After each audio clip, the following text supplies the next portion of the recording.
ಹಲವು ದಿನಗಳಿಂದ ಸಾರಿಗೆ ನೌಕರರು ಹಾಗೂ ಸರ್ಕಾರದ ನಡುವೆ ಹಲವು ಬೇಡಿಕೆಗಳ ಕುರಿತು ಭಾರೀ ಗೊಂದಲಗಳು ಉಂಟಾಗಿದೆ. ಇದಕ್ಕಾಗಿ ಪ್ರತಿಭಟನೆಗಳನ್ನು ಕೂಡ ನಡೆಸಿದ್ರು. ಆದ್ರೀಗ ಸಾರಿಗೆ ನೌಕರರಿಗೆ ಬಿಗ್ ಗುಡ್ ನ್ಯೂಸ್ ಕೊಟ್ಟಿದೆ. ದೀರ್ಘಕಾಲದ ಕಾಯುವಿಕೆಯ ನಂತರ ರಾಜ್ಯದ 4 ಸಾರಿಗೆ ನಿಗಮಗಳ ನೌಕರರಿಗೆ ರಾಜ್ಯ ಸರ್ಕಾರ ಸಿಹಿ ಸುದ್ದಿ ಕೊಟ್ಟಿದೆ. ಬಾಕಿ ಇರುವ ವೇತನ ಹಿಂಬಾಕಿಯನ್ನು ಪಾವತಿಸಲು ಮೊದಲ ಹಂತದಲ್ಲಿ 450 ಕೋಟಿ ರೂಪಾಯಿ ಹಣವನ್ನು ಬಿಡುಗಡೆ ಮಾಡಿ ಸರ್ಕಾರ ಆದೇಶ ಹೊರಡಿಸಿದೆ.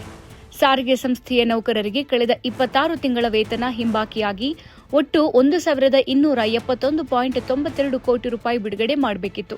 ಆದರೆ ಪ್ರಸ್ತುತ ಹಣಕಾಸಿನ ಲಭ್ಯತೆಯ ಆಧಾರದ ಮೇಲೆ ಮೊದಲ ಹಂತವಾಗಿ ಸರ್ಕಾರ 450 ಕೋಟಿ ರೂಪಾಯಿಯನ್ನ ಬಿಡುಗಡೆ ಮಾಡಿದೆ.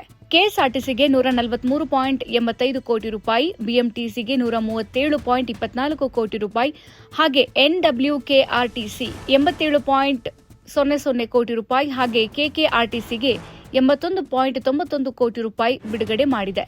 ಈ ಅನುದಾನವು ಸಾರಿಗೆ ನೌಕರರ ಆರ್ಥಿಕ ಸಂಕಷ್ಟವನ್ನು ಸ್ವಲ್ಪ ಮಟ್ಟಿಗೆ ನೀಗಿಸಲಾಗಿದ್ದು, ಬಾಕಿ ಇರುವ ಉಳಿದ ಮೊತ್ತವನ್ನು ಮುಂದಿನ ಹಂತಗಳಲ್ಲಿ ಬಿಡುಗಡೆ ಮಾಡುವ ನಿರೀಕ್ಷೆ ಇದೆ ಅಂತ ಹೇಳಲಾಗಿದೆ.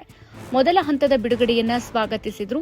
ಬಾಕಿ ಇರುವ ಸುಮಾರು 821.92 ಕೋಟಿ ರೂಪಾಯಿ ಹಣವನ್ನು ಕೂಡಲೇ ಬಿಡುಗಡೆ ಮಾಡಬೇಕು ಅಂತ ನೌಕರರ ಒಕ್ಕೂಟಗಳು ಒತ್ತಾಯಿಸುತ್ತಿವೆ.